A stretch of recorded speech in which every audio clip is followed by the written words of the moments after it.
안녕하세요. 정쌤입니다. 이제 3월이 시작이 돼서 어제부터 개강을 했어야 되는데 영상은 개강을 했습니다만 코로나 때문에 학생들이 좀 오지 않고 그리고 이제 이 강의가 인강으로 제공되는 상황입니다.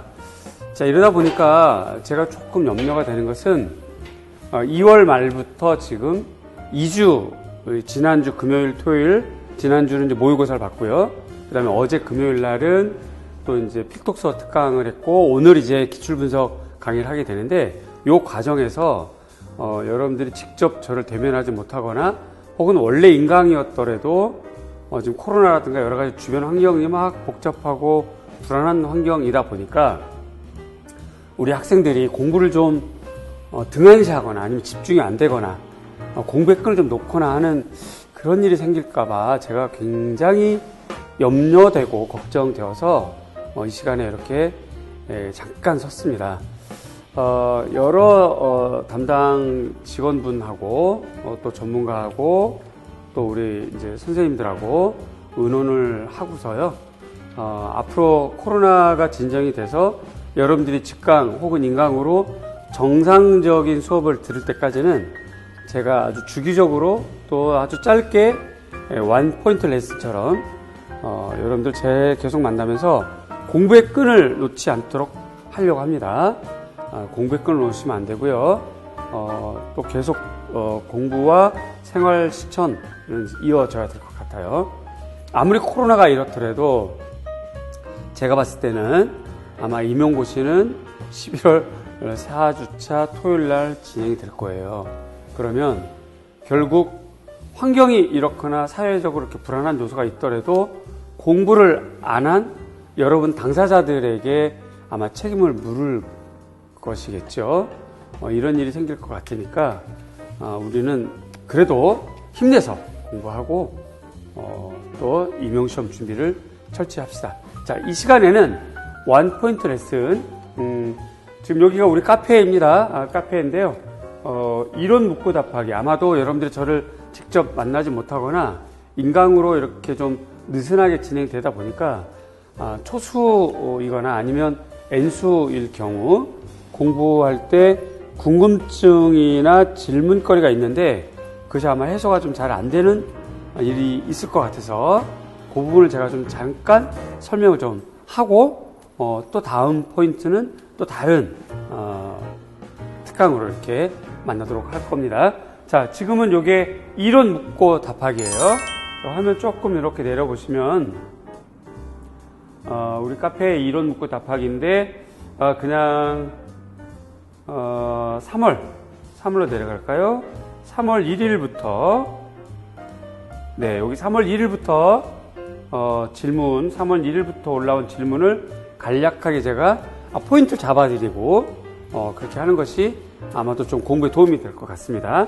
이미 댓글들이 달려있기 때문에 이 댓글들을 통해서 아마 궁금한 점은 해소가 됐을 것 같지만 그래도 이렇게 영상을 통해서 다시 한번 여러분들을 만나는 것은 여러분들이 지금 궁금해하는 것들이 이런 것들이라는 걸 우리가 공유할 수가 있고 그 다음에 이 궁금해하는 큰 주제거리에 가장 중요한 포인트가 무엇인지 제가 공개적으로 이렇게 알려줌으로써 좀 더 지식적으로 튼튼한 일이 될 것 같아요.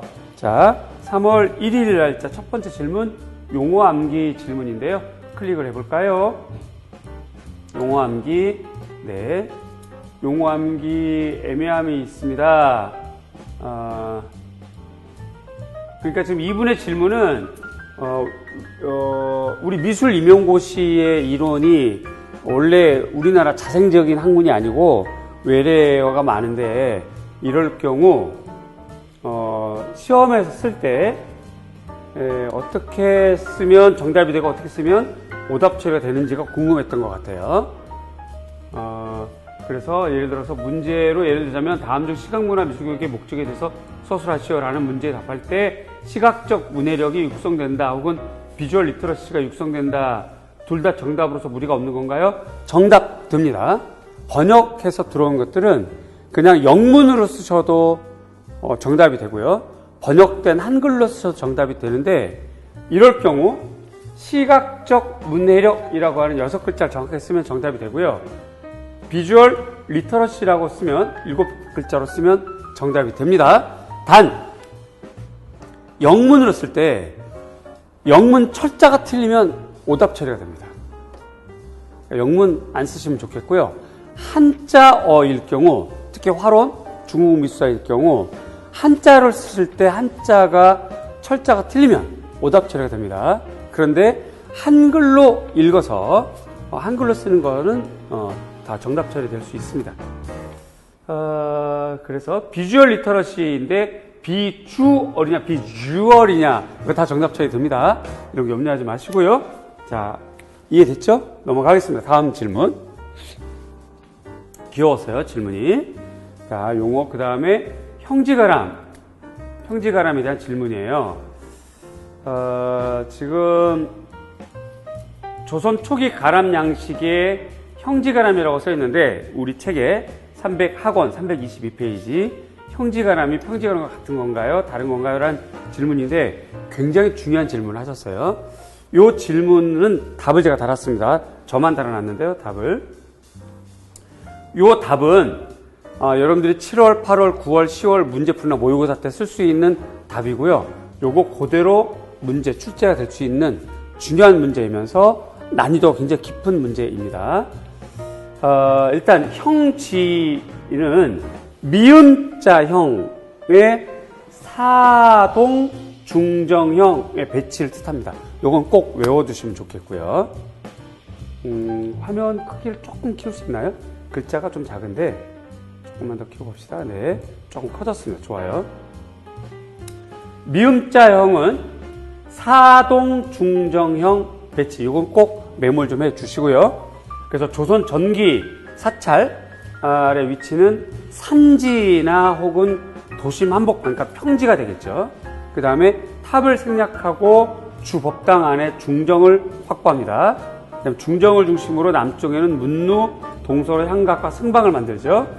그 다음에 전체적으로 해서 미음자 형태가 되는 겁니다. 그래서 조선 초기 사찰, 즉 가람 배치는 미음자 형태, 사동 중정형, 굉장히 중요한 포인트예요. 외워두시고요. 요 정도 수준이면 임용고시 문제 그대로 나올 수 있습니다. 요거 그대로 외워두시면 좋겠습니다. 중요한 문제 이해하셨죠? 네, 여기서 화면 잠깐만 끊겠습니다. 네, 이어서 계속 원포인트 레슨처럼 질문, 포인트 잡아주는 수업을 좀 하겠습니다. 요거 여러분들 잠깐 듣고요. 요거를 자꾸 이렇게 강의를 듣고 익숙하게 해 두시면 아마도 외워지는 효과가 생길 거예요. 그러니까 이런 질문 계속 올리시고 또 요거 제가 이렇게 알려드리는 포인트 잡아서 공부하시면 좋을 것 같습니다. 조금 전에 형지가람 대해서 알려드렸고요. 그다음에 중국미술사 클릭을 해보겠습니다. 요 질문은 황공망 작품, 작년에 시험 문제 나왔던 황공망 작품에서 그 염색기법이라고 했는데 염색이 아니라 그러니까 이제 선염법인 거죠. 선염법.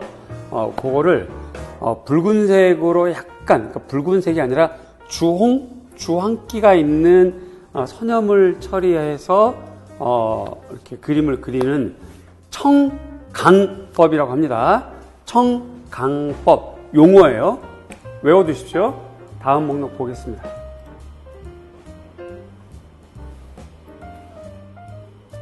그 다음에 추상표현지 질문이죠. 네.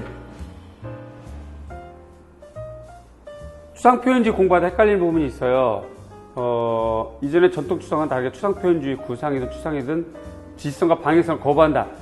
추상표현주의는 2차 대전 이후 행위를 주로 삼는 미국 중심의 액션 페인팅 계통을 추상표현자로 얘기를 합니다. 액션 페인팅을 하기 때문에 화면 전체가 상하, 위, 아래, 좌우에 구분 없고요. 평면성을 추구하게 됩니다. 이런 걸 우리가 전면 균질 회화라고 하죠. 올 오버 페인팅. 이런 거는 지시성과 방향성이 없다는 뜻이에요.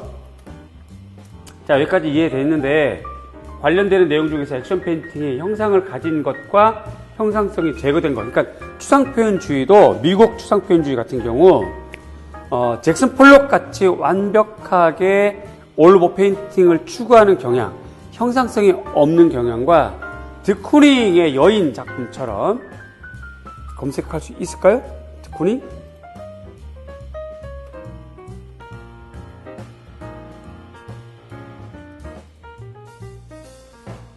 네, 이렇게만 볼게요. 많은 작품이 있는데 특히 이제 참고도서나 필독서에 실려있는 작품이 제일 많이 실려있는 게 이 작품이에요. 누가 봐도 지금 사람 형상이죠. 사람 형상인데 이 작품일 경우는 지금 여기가 위고요, 여기가 아래인 거 분명해요. 그래서 사람 형상을 드러낸 것이라서 이런 경우는 방향성이 있는 겁니다. 따라서 추상표현주의는 올 오버 페인팅을 추구하지만 일부 작가는 형상성이 있는 작업을 합니다. 자, 다시 질문으로 가서요. 자, 그래서 형상성, 화면 조금 키워볼게요. 글씨를. 조금만 더. 네, 좋아요. 자, 관련된 내용 중에서 액션 페인팅 형상을 가진 것과 형상성이 제거된 것으로 나누는데 이 부분에서 형상성이 있는 추상의 경우 지시성과 방향성이 포함된 것 아닌가? 형상성이 있는 추상표현주의.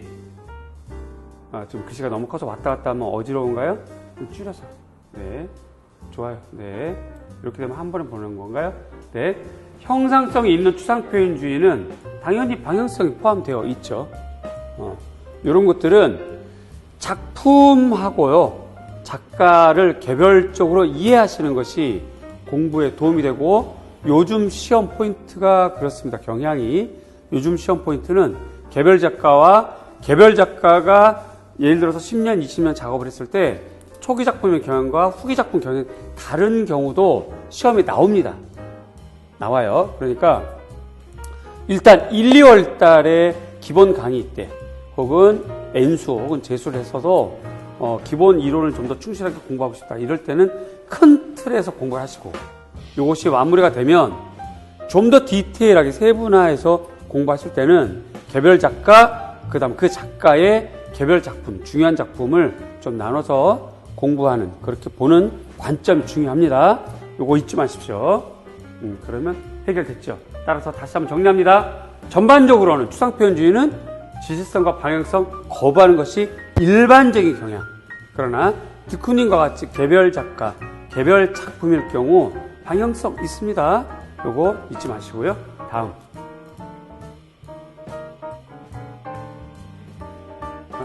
신석기 씨도 비싸무늬 토기. 요거 어제 금요일 날 수업하면서도 잠깐 말씀드렸는데 중요한 질문이었고요.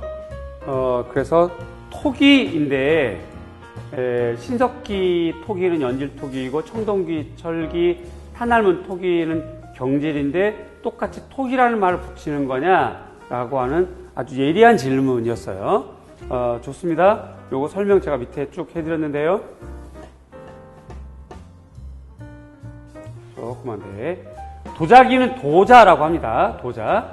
그래서 흙을 통해서 구운 모든 기물을 도자기 혹은 도자라고 그러는데, 토도 석자, 토기, 도기, 자기, 옹기, 석기 이런 거 모두 지칭하는 것이고요.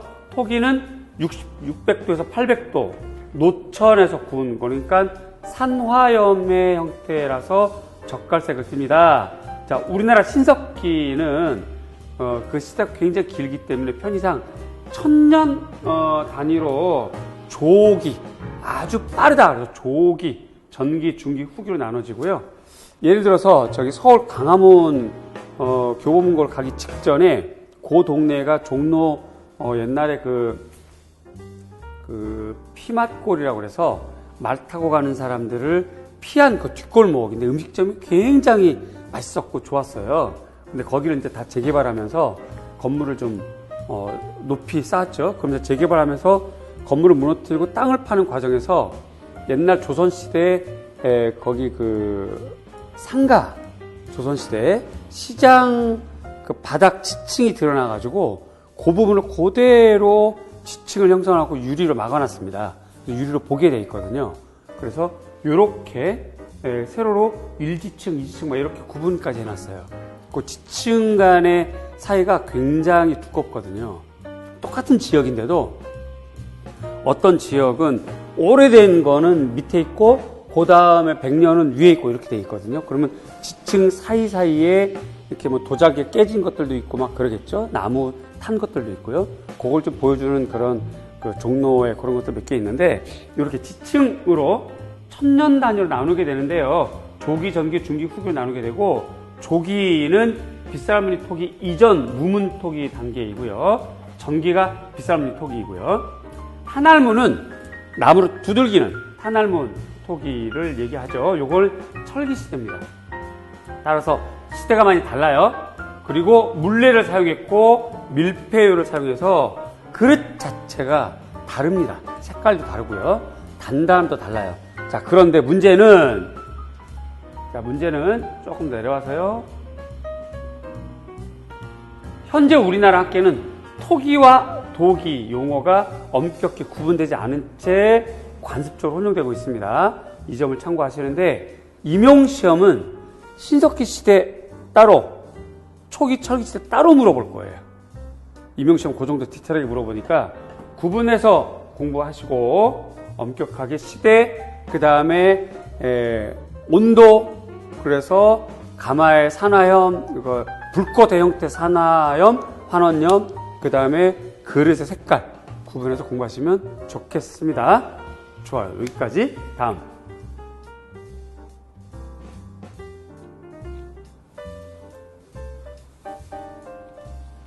다음 질문이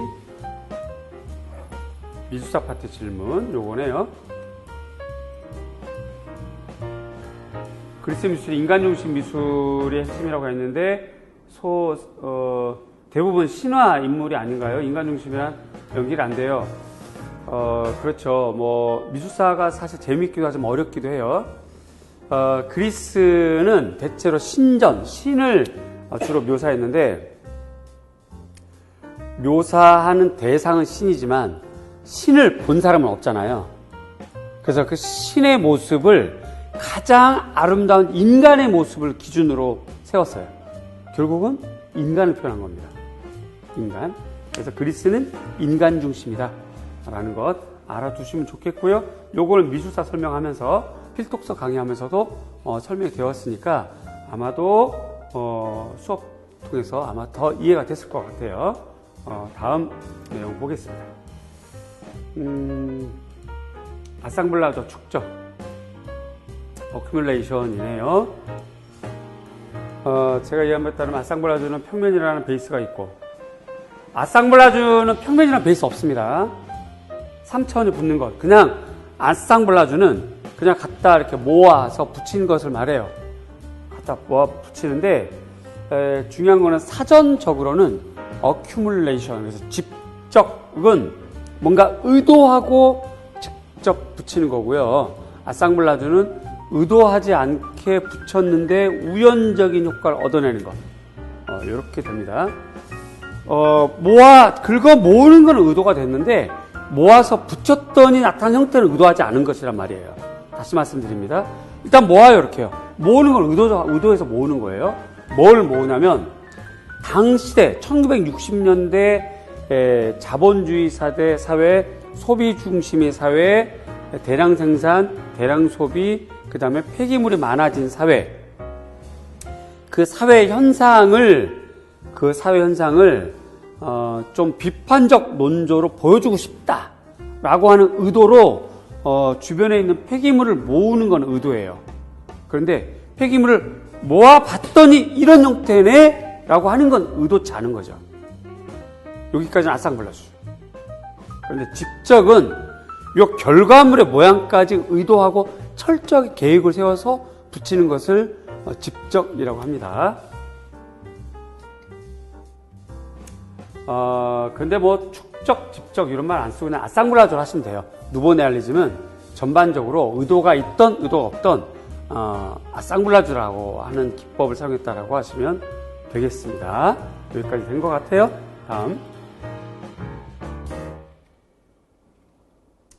자율적 추상이란 모네의 설명, 자율적 추상의 가능성, 객관적 사실주의와 유사한 인상에도 불구하고 완전한 주관으로 이해될 가능성을 가지고 있었다. 비대상적이란 말은 알겠으나 자율적 추상 이해가 되지 않습니다. 요것도 제가 설명을 달아놓은 것 같아요. 기억이. 일단 인상주의는 경험을 중요시 여기는데 각각 개인의 주관적 경험을 중요시 여깁니다. 사실주의에서 영향을 받았고 대신에 낭만주의에서도 영향을 받고 사실주의에도 영향을 받는데 경험이라고 하는 것은 사실주의에서 영향을 받고요. 작가의 주관적인 것은 낭만적 영향을 받죠. 어쨌든 눈에 보이는 구상적인 상태를 그대로 옮기자가 인상주의예요. 그런데 지금 비교를 절대주의로 비교했는데 절대주의는 정말 감성의 극한에서 드러난 추상을 말합니다. 그래서 너무 구상과 너무 추상을 좀 비교한 질문 같아요. 어쨌든 인상주의는 눈에 보이는 세계를 정확하고 객관적으로 기록하려 하였고, 이에 비해 절대주의는 회화를 모방적 집착에서 벗어나서 단순히 현실적 감각 세계를 거부한 것, 이거 넘어서서 순수한 감성의 극점으로서의 추상, 주관적 추상을 얘기합니다. 이런 거 참고하시고요. 또 댓글도 이분은 잘 이해했습니다라고 이렇게 했네요. 그러니까 누군가가 답을 달면 서로가 이렇게 상호작용하면서 서로가 잘 이해했어요. 뭐 이렇게 얘기해주면 또 기분 서로가 좋죠. 네, 그거 이해가 된 것 같습니다. 네, 그 다음 거요. 어쨌든 자율적 추상이라고 하는 건 그 구상에서 벗어난 내용을 얘기하는 것이고요. 한림 제설도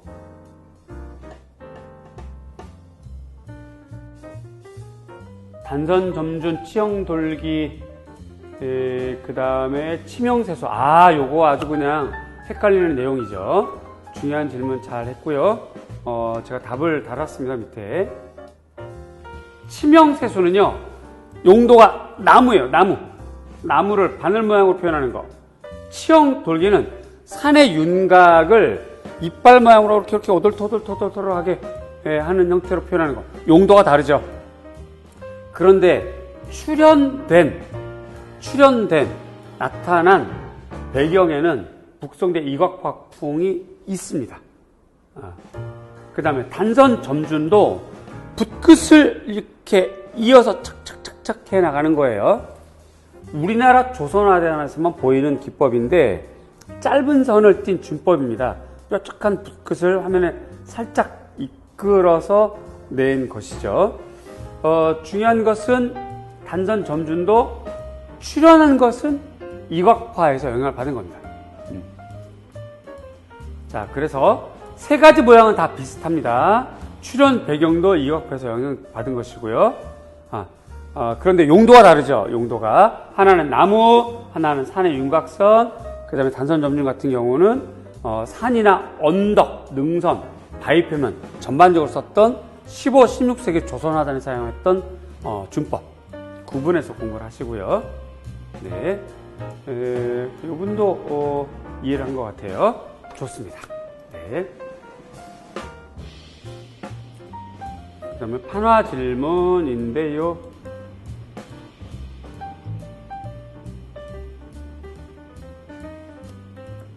인그레이빙과 드라이 포인트, 거스러미를 제거할 수도 있고 안 할 수도 있습니다.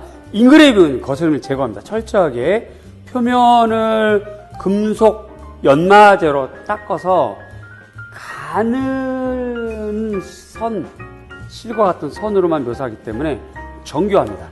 반면에 드라이 포인트는 니들, 송곳 약간 뭉툭한 것으로 밀거나 압력을 가해서 두께 조정을 하면서 거스러미, 버가 나오죠. 버가 나오면 잉크를 넣고 표면을 닦아내야지 오목판화가 되겠죠. 표면을 닦을 때 거스러미가 들고 일어난, 예를 들자면 여러분들을 지금 책상을 칼이나 아니면 뾰족한 금속으로 긁고 나서 손을 이렇게 만지면 이렇게 좀 흉터, 흠집 자국 느껴지는 것처럼 그런 걸 거스름이라고 그러는데, 거기에 잉크가 침점되죠. 그 사이에 그걸 그냥 살려서 인쇄, 프린팅을 하기 때문에 드라이 포인트는 인그레이빙에 비해서 분위기가 뽀사시합니다. 그게 차이예요. 물론 드라이 포인트도 의도하는 어떤 형태는 거스러미를 제거할 수 있지만 다 제거하진 않습니다. 그거 알아두시고요. 그러면 지금 이 질문도 해결됐을 것 같아요. 일단 인그레이빙 금속 연마제로 거스러미 다 제거하고 매끈한 화면에서 오목하게 뷰린으로 판 것을 잉킹하고 표면 닦고 그리고 페인팅한다, 프린팅한다.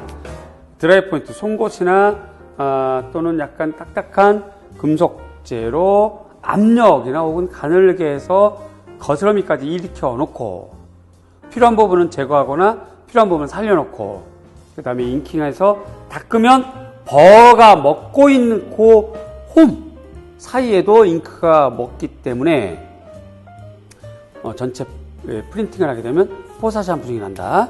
여기까지 이해됐죠? 다음 질문 볼게요. 지금 원포인트 레슨처럼 공부를 여러분들이 좀 못하고 있는 코로나 때문에 그런 상황에서 여러분들 이렇게 영상을 보면서 중요한 포인트 잡으라.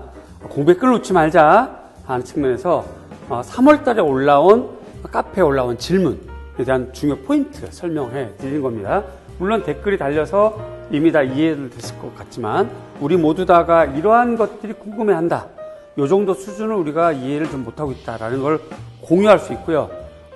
댓글이 정확하게 달린 것도 있지만 또 시험 포인트에 대해서 좀 더 부연 설명이 필요한 것이 있어서 지금 이렇게 원포인트 레슨을 하고 있습니다. 공간주의 할 차례입니다. 네. 공간주의 질문인데 내용이 뭐냐면 공간주의에서 그러니까 이렇게 사진까지 찍어서요. 네, 손톱이 아주 이뻐요. 네, 좋습니다. 좀 내려가면 구체 미술이 뭐냐 이런 얘기예요. 질문이요. 그래서 공간주의는 간단합니다. 르네상스 이후 1900년, 1960년대까지 약 500년 가까이 서양 미술에서 회화는 평면의 2차원 평면의 3차원을 묘사하는 그런 일루전, 트럼프레를 썼어요. 그러니까 2차원 평면인데 마치 진짜로 있는 것 같은 그런 공간 표현법을 썼거든요. 근데 그거는 실제하지 않는 공간이죠. 트럼프레이니까요. 그런데 공간주의는 그냥 그 캔버스를 뚫어버리거나 찢어서 아이입니다. 실제하는 공간을 제시한 거예요. 그러니까 공간을 구체적으로 보여주고 있다. 그래서 구체 미술의 가시화이다 라는 말입니다. 이해하셨을 것 같아요. 이해되죠? 실제를 할 때 제자가 아이가 있고요. 어이가 있어요. 실제 지금 있는 거 실제 공간을 가시화했다. 잊지 마십시오. 네, 다음 질문 보겠습니다. 고려 후기 조각 불상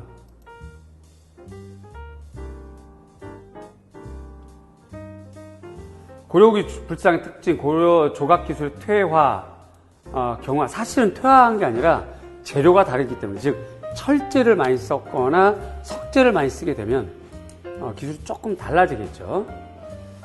경화라고 하는데 경화가 무슨 뜻이에요? 요런 질문은 아마 한자 때문에 어려워하는 것 같은데요. 이런 거는 이제 이왕이면 조금 이렇게 사전을 좀 보시거나 검색을 하면 금방 나오니까 아마 이미 질문한 사람도 내용을 이미 다 파악을 했을 것 같아요.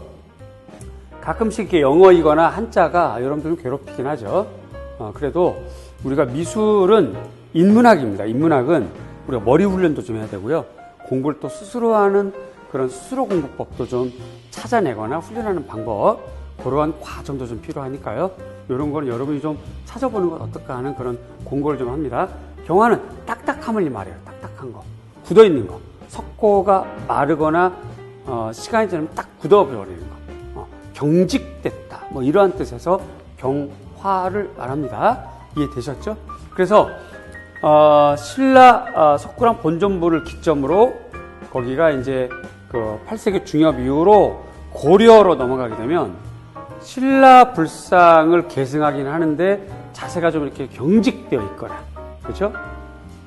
허리가 날렵하고 얼굴도 좀 비슷한데 귀가 좀 늘어져 있거나, 재료는 철제를 쓰거나 뭐 이렇게 이런 경향들이 좀 많이 바뀌죠. 중요한 포인트가 됩니다. 불상 포인트는 최근에 시험에 안 나왔고요.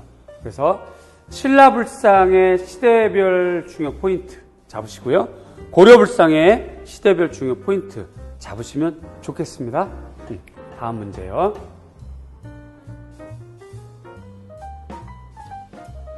설치미술.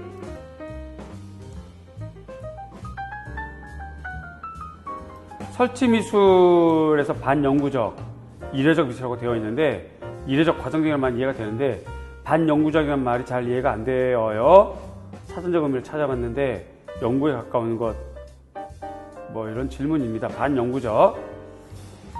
그래서 밑으로 쭉 내려가 보면 어느 분은 이제 친절하게 뭐 임플란트 뭐 이렇게 자료까지 친절하게 했어요.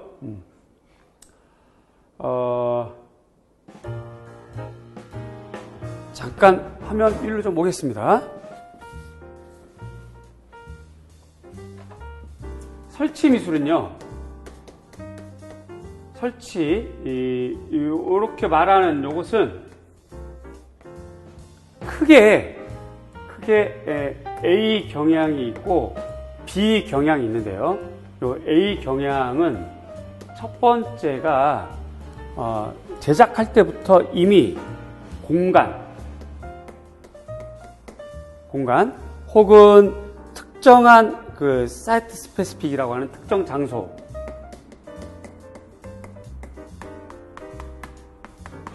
이것을 고려해서 작품화합니다. 이것을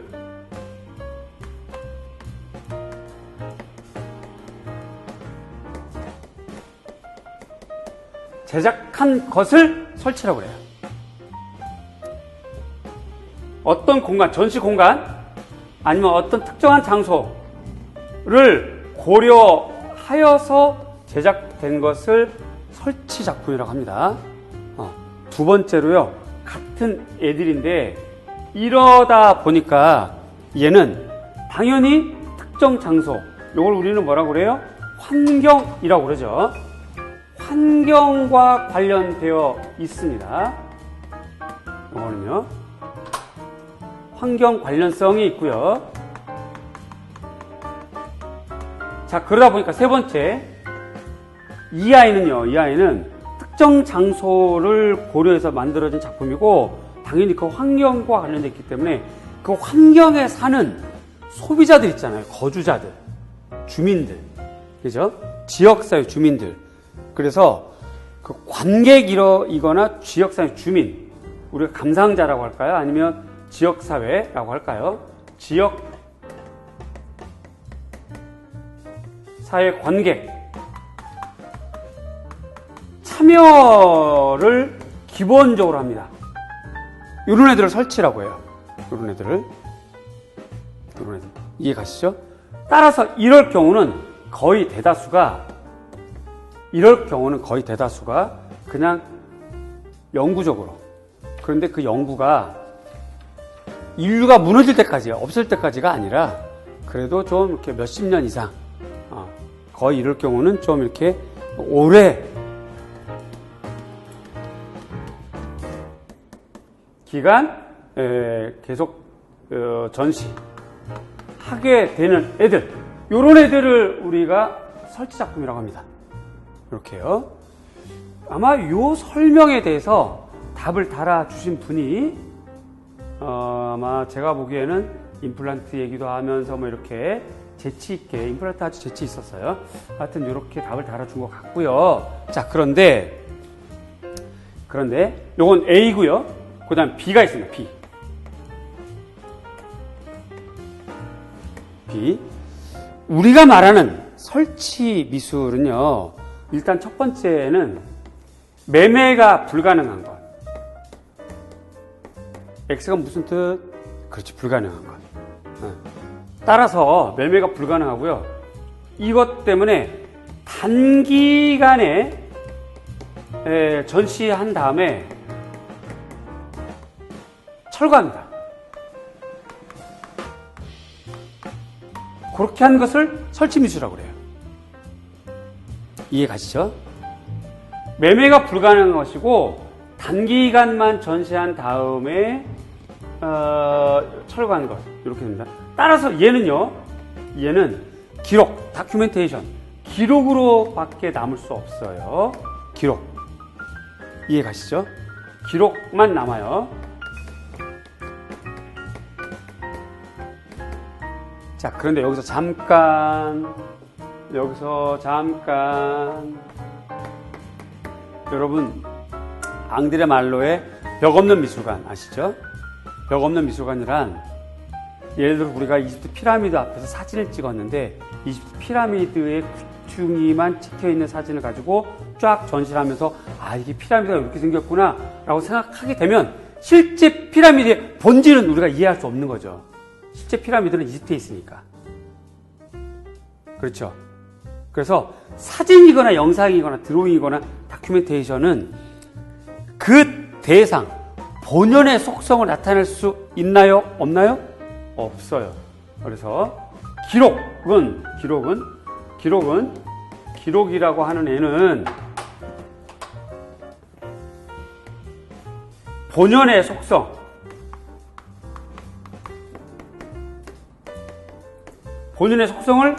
나타낼 수 없어요. 본연의 속성을 나타낼 수 없어요.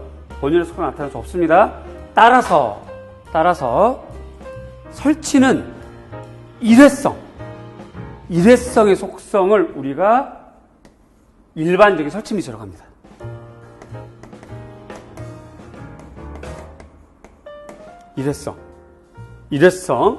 일회성의 속성을 설치 미술이라고 합니다. 요거를 우리가 보편적으로 말할 때는 일회성이다 이렇게 얘기하고요. 요것을 우리가 반대라는 뜻이에요. 반대. 영구적이다. 이렇게 얘기합니다. 한 번만 설치하고 말아버리니까 이렇게 되는 거예요. 이렇게 요 두 개를 다 묶어서 설치라고 그래요. 그러니까 요즘은 오랫동안 설치하는 것, 지금 여기 댓글 달아주신 분의 얘기도 일부분 맞는 말이죠.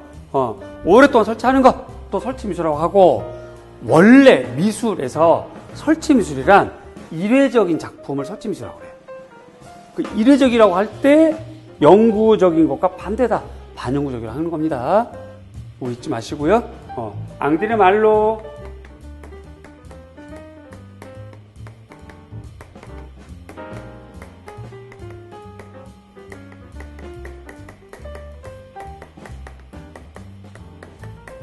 요거랑 같이 묶어서 기록만 남지만 이 기록은 본연의 속성을 드러낼 수 없다. 따라서 설치 미술은 일회성의 특징이다. 이렇게까지 잘 이해해 주시면 좋을 것 같습니다. 네, 이해되셨죠?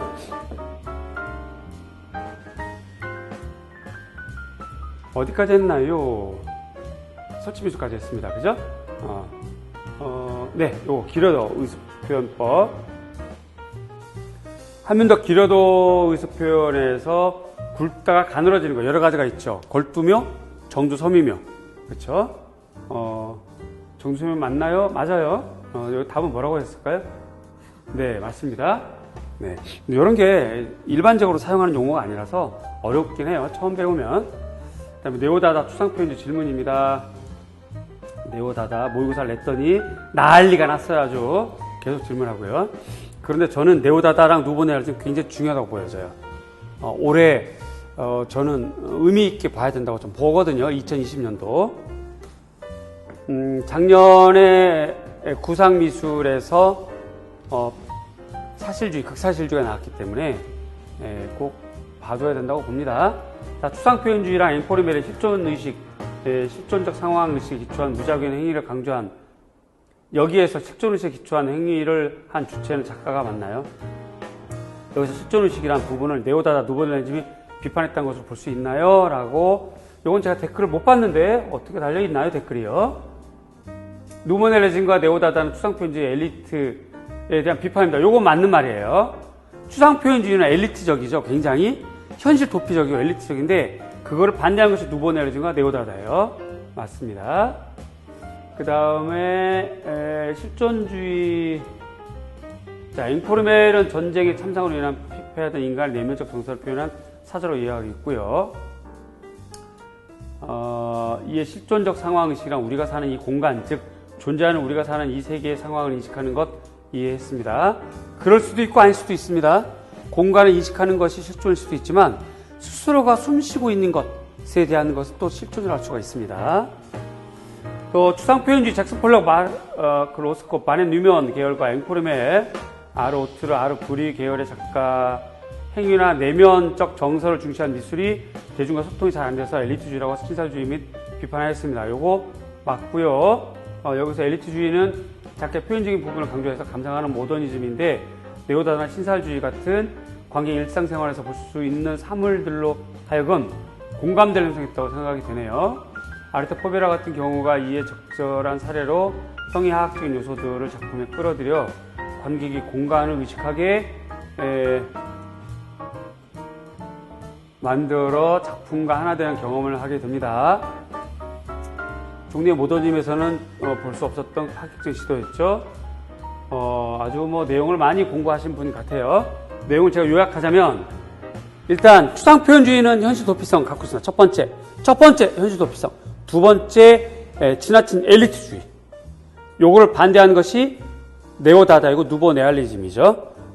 네오다다와 누보네알리즘은 똑같은 현실성에 대해서 물건을 갖다 직접 보여주고자 하는 현실에 대한 차용으로서 실존의식을 갖고 있습니다. 잭슨 폴록이 액션을 통해서 자신의 실존을 드러냈다고 한다면 누보네알리즘하고 네오다다는 자신이 둘러싼 세계의 물건을 갖다 보여주고 차용하면서 실존을 드러낸 것입니다. 네, 그렇게 되면 간략하게 다 설명됐죠. 다시 한번 올라가서 이 질문에 대한 것이 지금 실존에 관련된 거죠. 네, 그렇습니다. 실존은 그렇게 이해하시면 되겠고요. 이미 네오다다랑 누보넬리즘 1960년대라서 이제 실존주의는 이제 조금씩 물러나고 다원주의가 등장하는 때입니다. 그래서 굳이 네오다다랑 누보넬리즘을 실존주의냐 아니냐로 막 보는 것보다는 다원적 경향으로 보는 시각이 좀 많습니다. 다음에 모의고사 유선형 디자인 질문입니다. 네. 모의고사를 냈더니 질문이 많아요. 굉장히 힘들었습니다. 모의고사 만들 때 시간도 많이 걸리고 그리고 갈등도 많이 했어요. 1, 2월 달에 학생들이 이걸 풀 수 있을까? 그러나 풀어야만 한다. 왜냐하면 작년도 기출 수준으로 냈기 때문에 설령 못 풀더라도 공부는 해야 된다. 그래서 빵점 맞아 좋으니까 정답 보고 공부하자. 두 번째로 공부를 했는데 자기가 공부한 것은 안 나왔더라도 공부한 경향이 문제랑 맞으면 실망하지 말고 공부한 것은 언젠간 나오기 때문에 기쁘게 생각하자. 그래서 경향 파악하는 것이 모의고사의 첫 번째 목적이자 마지막 목적이다. 말씀드렸어요. 점수에 연연하지 마시고 공부 경향을 잡으셔야 됩니다. 어쨌든 모의고사로 질문이 이렇게 많을 줄 몰랐습니다. 제가 이야기로는 유선형 디자인의 기능보다는 외관의 변형. 그렇죠. 기능은 절대 건드리지 않고요. 외관을 통해서 소비를 촉진하는 디자인이었죠. 프리의 사상은 형태는 비전을 따른다. 그러니까 형태를 추구했다 이 말이죠. 또 속도감, 눈물방울, 물방울 형태. 그러면서 기능주의적인 디자인적 모티브를 가지고 있다 되어 있는데 기능주의적 이상을 추구한단 말이 그러니까 디자인인데 장식보다는 기능을 추구하는 거예요. 기능. 장식보다는 기능.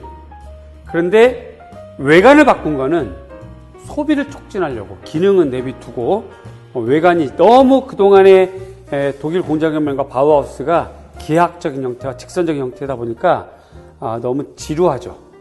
이러한 기능을 약간 곡선으로 바꾼 것. 특히 미국과 프랑스 중심의 기능주의에 속하지만 소비를 촉진하는 디자인이 유선형 디자인입니다.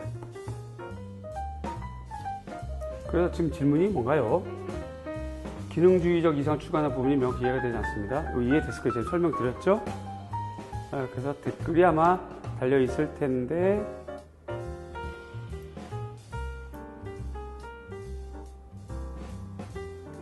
외관의 디자인 변화만 중점을 뒀던 것 맞습니다. 둥근 모서리 물방울만 맞고요.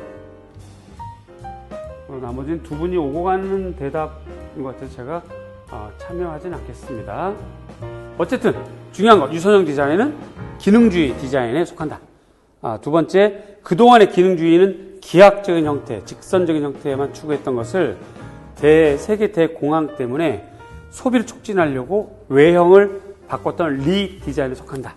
프랑스 파리, 그 다음에 미국 중심의 디자인이다. 이렇게 이해하시면 되겠습니다. 자, 원포인트 레슨처럼 질문, 포인트 잡아 드렸습니다. 영상을 자꾸 보시면서 안 외워도 좋으니까 영상을 통해서 공부의 건 놓치지 마시고요. 쭉 이어가면 좋겠습니다. 자, 또 다음에 또 이렇게 코로나 끝날 때까지는 지속적으로 만나도록 하겠습니다. 여러분 공부 관리하겠습니다. 고맙습니다. 감사합니다.